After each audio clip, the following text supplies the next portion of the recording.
स्वामी विवेकानंद की सीख, धन कमाएं, लेकिन ईमानदारी और आत्मसम्मान भी बनाए रखें, तभी सुख शांति मिल सकती है। स्वामी विवेकानंद से अपने उपदेशों में अक्सर कहते थे कि धन कमाना चाहिए। एक दिन उनका एक शिष्य ये बात सुन रहा था तो उसने पूछा कि आप तो सन्यासी हैं और आप ही कह रहे हैं कि धन कमाओ। ये बात तो मेरी समझ में नहीं आ रही है। विवेकानंद जी ने कहा कि धन कमाना चाहिए और धन दो प्रकार के होते हैं। पहला धन है जिससे हमारा जीवन चलता है, जिससे खाने पीने और रहने का खर्च चलता है। दूसरा धन है जिससे हमारा चरित्र अच्छा बना रहता है। ये दोनों ही धन हमें कमाना चाहिए। स्वामी जी ने अपनी बात समझाने के लिए एक कहानी भी उस शिष्य को सुनाई।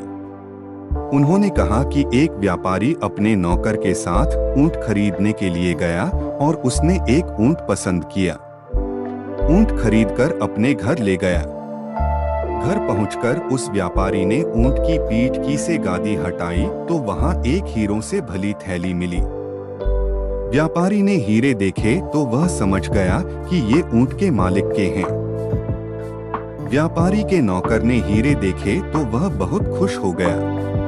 उसने कहा कि हमें तो ऊंट के साथ खजाना भी मिल गया है। व्यापारी ने उससे से कहा कि हम सिर्फ ऊंट खरीद कर लाए हैं, इन हीरों पर अपना कोई हक नहीं, इसलिए हमें ये लौटाने होंगे।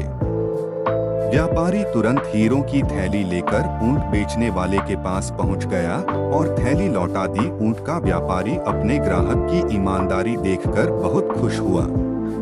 उसने ग्राहक को एक हीरा देने की इच्छा बताई, लेकिन ईमानदारी व्यापारी ने हीरा लेने से मना कर दिया।